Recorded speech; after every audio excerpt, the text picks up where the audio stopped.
Hello दोस्तों, आज इस वीडियो में हम करेंगे क्लास 12th हिस्ट्री का चैप्टर नंबर 15 संविधान का निर्माण। इसमें हम करने जा रहे हैं सीबीएसई 2023 में आने वाले कुछ महत्वपूर्ण परीक्षा उपयोगी प्रश्न।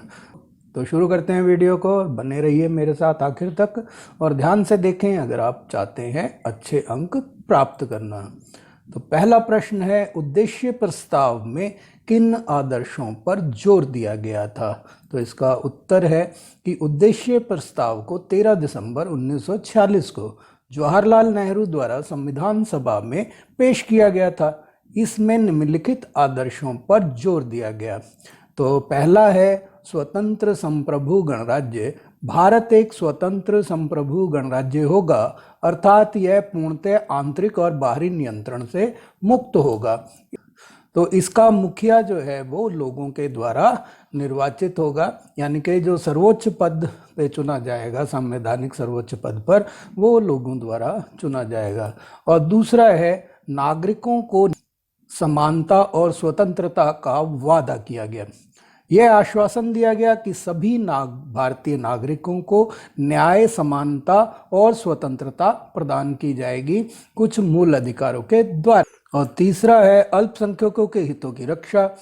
यह वचन दिया गया कि अल्पसंख्यकों, पिछड़े व जनजातीय क्षेत्रों एवं दमित व अन्य पिछड़ा वर्गों के लिए पर्याप्त रक्षात्मक प्रावधान किए जाएंगे, यानी कि संविधान में ऐसी व्यवस्था की जाएगी कि अल्पसंख्यक, पिछड़े और जो जनजातीय लोग हैं या समाज में जिन्हें दबे कुचले जो लोग हैं, पिछड़े हुए अन्य पिछड़े लोग, पिछड़ा वर्ग के लोग हैं या जिन्हें ओबीसी कहते हैं, उनको पर्याप्त रक्षात्मक प्रावधान किए जाएंगे। क्वेश्चन नंबर 2 है, महात्मा गांधी को ऐसा क्यों लगता था कि हिंदुस्तानी राष्ट्रीय भाषा होनी चाहिए? तो इसका उत्तर है, महात्मा गांधी के अनुसार हिंदुस्तानी राष्ट्रीय भाषा होनी चाहिए थी क्योंकि पहला है कि लोग इसको आसानी से समझ सकते थे, यानी कि ये इजीली सबकी समझ में आ जाती थी। दूसरा ये है कि हिंदी और उर्दू के मेल से बनी हिंदुस्तानी भारतीय जनता की एक बड़े भाग की भाषा थी और एक बड़े क्षेत्र में बोली जाती थी। जनता का बड़ा प्रतिशत इसको आसानी से समझ सकता था। तीसरा है कि यह विविध संस्कृतियों के आदान प्रदान से समृद्ध हुई एक साझी भाषा थी। और चौथा है कि उनके अनुसार इसमें कई स्रोतों से नए शब्द जुड़ने से इसे विभिन्न क्षेत्रों के लोग समझते थे। जैसा कि आप जानते हैं कि नए नए शब्द भाषाओं में जुड़ते रहते हैं, अन्य भाषाओं से जो लिए जाते हैं, इससे एक बड़े क्षेत्र के लोग, जहाँ पर वो भाषा कम इस्तेमाल होती है, वो भी इसको आसानी से समझ सकते हैं क्योंकि उन्हीं की भाषा के कुछ शब्दों को भी उसमें जोड़ दिया जाता है। पांचवा यह है कि अतः यह एक बहुसांस्कृतिक भाषा विविध समुदायों के बीच संचार की आदर्श भाषा हो सकती थी। और आखिरी है, यह हिंदुओं और मुसलमानों को, उत्तर और दक्षिण के लोगों को एकता के सूत्र में बांध सकती थी। जैसा कि आप जानते हैं कि भारत में विभिन्न धर्मों के लोग रहते हैं और उनमें जो बड़े धर्म है हिंदू और मुसलमान, उनको आपस में एकता के सूत्र में बांध सकती है। इसी तरह से प्रांतीय या क्षेत्रीय आधार पर जैसे भारत उत्तर और दक्षिण के बीच में एकता के सूत्र का काम कर सकती थी, उनको एक सूत्र में बांध सकती थी। क्वेश्चन नंबर 3 है, संविधान सभा के 6 सदस्यों की भूमिका महत्वपूर्ण रही। यह 6 सदस्य कौन थे? यानी कि आपको बताना है कि वो 6 सदस्य कौन थे जिन्होंने संविधान सभा के, वो 6 सदस्य बताने हैं जिन्होंने इसको बनाने में महत्वपूर्ण भूमिका निभाई। तो इसका उत्तर है कि संविधान सभा के 6 सदस्य निम्नलिखित हैं। तो पहले हैं जवाहरलाल नेहरू, जो कि कांग्रेस पार्टी के थे और भारत के प्रथम प्रधानमंत्री भी थे। दूसरे वल्लभ भाई पटेल, ये भी कांग्रेस के सदस्य थे, ये भारत के पहले गृह मंत्री और पहले उप प्रधानमंत्री भी थे। डॉक्टर राजेंद्र प्रसाद, ये भी कांग्रेस पार्टी से थे और भारत के पहले राष्ट्रपति भी रहे हैं। चौथा है BR अम्बेडकर, प्रख्यात विधिवेत्ता और अर्थशास्त्री। विधिवेत्ता का मतलब वकील और अर्थशास्त्री का मतलब इकोनॉमिस्ट। तो BR अम्बेडकर जो हैं, जिन्हें संविधान का निर्माता माना जाता है, ये भारत के पहले कानून मंत्री भी थे। और पांचवें हैं KM मुंशी, जो कि एक प्रसिद्ध वकील थे। और छठा है अलादी कृष्ण स्वामी अय्यर, ये भी एक प्रसिद्ध वकील रहे हैं। क्वेश्चन नंबर 4 है दमितों के बारे में संविधान सभा में उठाई गई समस्याओं की व्याख्या कीजिए।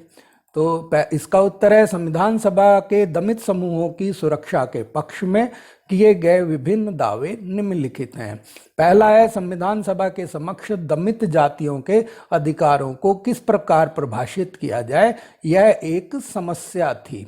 और दूसरा है कि राष्ट्रीय आंदोलनों के दौरान अंबेडकर ने दमित जातियों के लिए पृथक निर्वाचिकाओं की मांग की थी, जिसका गांधी जी ने यह कहते हुए विरोध किया था कि ऐसा करने से यह समुदाय स्थायी रूप से शेष समाज से कट जाएगा, यानी कि पृथक निर्वाचिका देने के बाद एक अलग वर्ग के रूप में स्थापित हो जाएगा और इस तरह से वो एक बड़े वर्ग से कट जाएगा। और संविधान सभा में दमितों को सुरक्षा प्रदान करने के लिए जो दावे किए गए वो निम्नलिखित थे। कुछ सदस्यों का आग्रह था कि अस्पृश्यों की समस्या का हल संरक्षण और बचाव नहीं है, क्योंकि उनकी अपंगता का कारण, यानी कि समाज में उनके कमजोर होने का कारण जाति विभाजित समाज के कायदे कानून और नैतिक मूल्य मान्यताएं हैं। समाज ने उनकी सेवाओं और श्रम का प्रयोग करके शोषण किया है, यानी कि वो सभी उच्च वर्ग के लोगों की सेवा करते थे, मेहनत करते थे,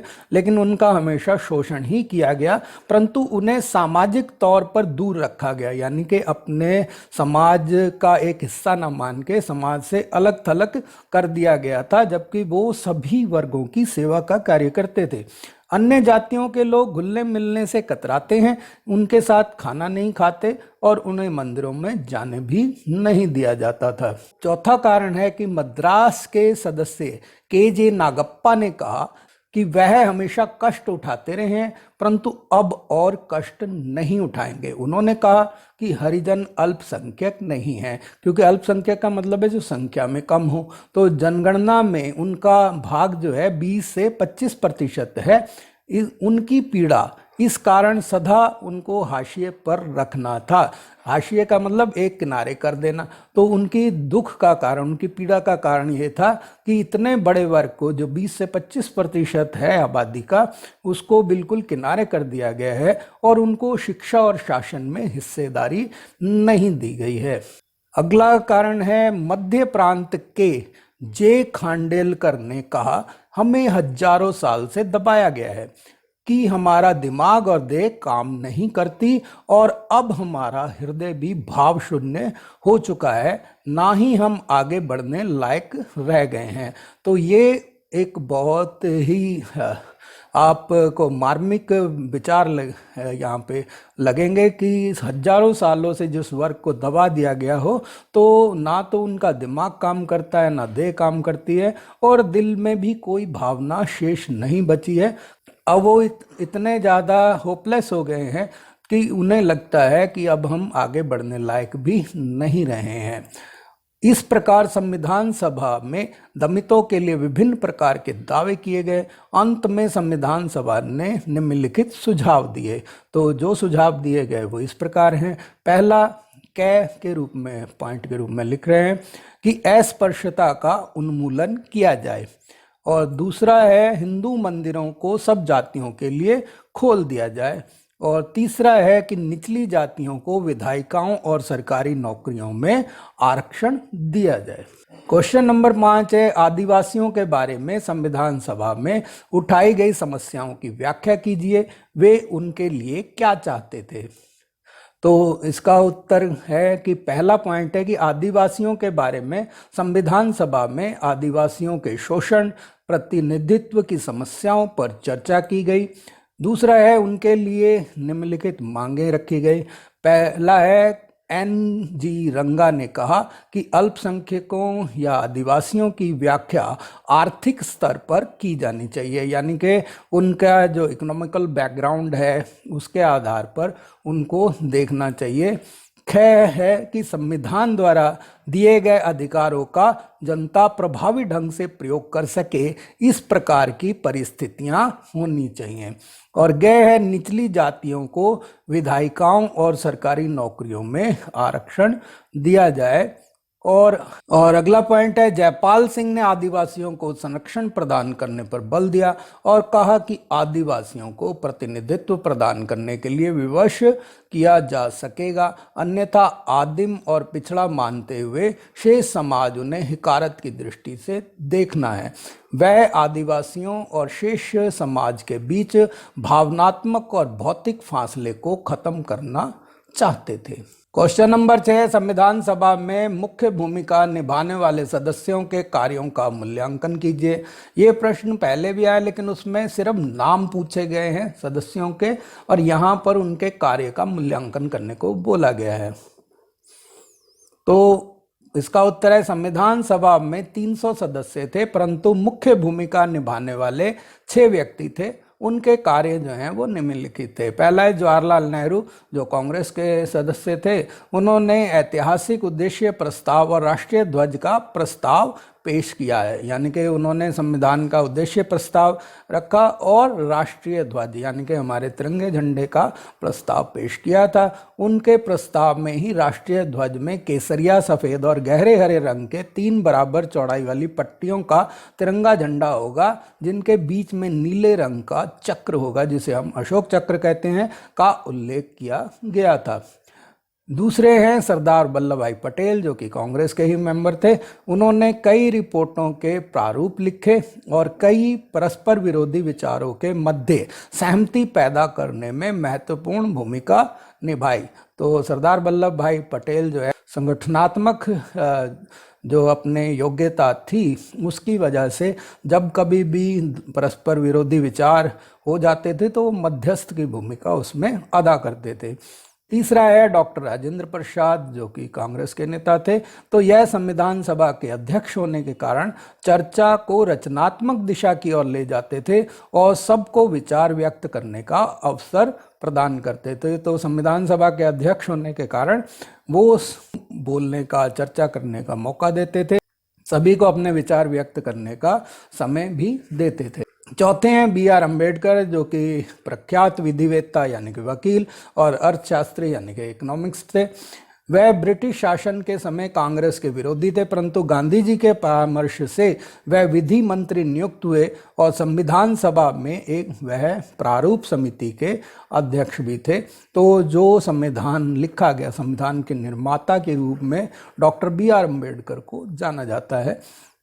पांचवें जो हैं वो गुजरात के K.M. मुंशी और मद्रास के अल्लादी कृष्ण स्वामी अय्यर, ये भी वकील थे और इन्होंने डॉक्टर अम्बेडकर के साथ काम करते हुए संविधान का प्रारूप तैयार करने में उनको कई सुझाव दिए थे। तो ये दोनों वकील थे और इन्होंने संविधान बनाने, क्योंकि कानून के ज्ञाता थे, इसलिए डॉक्टर भीमराव अम्बेडकर के साथ काम करते हुए उसका प्रारूप तैयार करने में कई महत्वपूर्ण सुझाव दिए थे। और इसके अलावा जो छठा पॉइंट है, ये 6 जो सदस्य ऊपर बताए गए हैं, इनके अलावा 2 जो प्रशासनिक अधिकारी B.R. राव, जो कि संवैधानिक सलाहकार थे, और S.S. मुखर्जी, जो कि मुख्य योजनाकार यानी कि चीफ प्लानर थे, ने भी इसमें महत्वपूर्ण भूमिका अदा की थी। क्वेश्चन नंबर 7 है, संविधान के अंतर्गत केंद्र और राज्यों में किए गए शक्तियों के बंटवारे का वर्णन कीजिए, या दूसरे शब्दों में हम कह सकते हैं स्पष्ट कीजिए कि भारतीय संविधान केंद्र सरकार और राज्यों के अधिकारों को किस प्रकार सुरक्षा प्रदान करता है। तो इसका उत्तर है, संविधान सभा में केंद्र सरकार और राज्यों के अधिकारों के विषय में काफ़ी चर्चा हुई और अंत में निम्नलिखित प्रकार से उनके अधिकारों को सुरक्षा प्रदान की गई। पहला है, शक्तियों के विभाजन के लिए 3 सूचियां बनाई गई। पहली है केंद्रीय सूची, दूसरी राज्य सूची और तीसरी समवर्ती सूची। केंद्रीय सूची के विषय केंद्रीय सरकार के अधीन थे और उनमें राष्ट्रीय महत्व के विषयों को शामिल किया गया था। राज्य सूची के विषय राज्यों के लिए थे और समवर्ती सूची के विषयों पर दोनों ही सरकारें यानी कि केंद्र सरकार और राज्य सरकार दोनों ही कानून बना सकती थी। इसके अतिरिक्त धारा 356 के अंतर्गत केंद्रीय सरकार की शक्तियां अपने हाथ में ले सकती थी, यानी कि आपातकाल के दौरान धारा 356 लगाकर केंद्र सरकार जो है सभी शक्तियों को अपने हाथ में ले सकती थी। दूसरा, करों का विभाजन निम्न प्रकार से किया गया। पहला है, सीमा शुल्क और कंपनी कर आदि की सारी आय केंद्रीय सरकार को दी गई। 6 है आयकर आबकारी शुल्क से होने वाली आय केंद्र और राज्यों में बांट दिया गया। और तीसरा जो है राज्य स्तरीय शुल्क राज्यों को प्रदान किए गए। इसके अतिरिक्त कुछ कर जैसे जमीन और संपत्ति कर, बिक्री कर वसूल करने का अधिकार राज्यों को दिया गया था। इस प्रकार केंद्र और राज्यों के अधिकारों की सुरक्षा प्रदान की गई और यह प्रयास किया गया कि राज्यों के अधिकार सुरक्षित रहें, परंतु उस समय की परिस्थितियों को देखते हुए केंद्रीयतावाद यानी कि सेंट्रलाइजेशन को बढ़ावा मिला, जिसके परिणाम स्वरूप केंद्रीय सरकार को अधिक शक्तिशाली बनाया गया। इसीलिए संविधान में भारतीय संघ के घटक राज्यों के अधिकारों की तुलना में केंद्र के अधिकारों की ओर झुकाव जो है वो स्पष्ट दिखाई देता है। आपने वीडियो पूरा देखा उसके लिए आपका धन्यवाद। वीडियो पसंद आए तो आप इसको लाइक करें, शेयर करें ताकि और लोग भी इसका लाभ उठा सकें। अगर आप मेरे चैनल गुरुदेव क्लासेस में पहली बार आए हैं और अभी तक सब्सक्राइब नहीं किया है तो आप इसे जल्दी से सब्सक्राइब कर लें ताकि आने वाले वीडियोस के नोटिफिकेशन आपको समय पर मिलते रहें। धन्यवाद।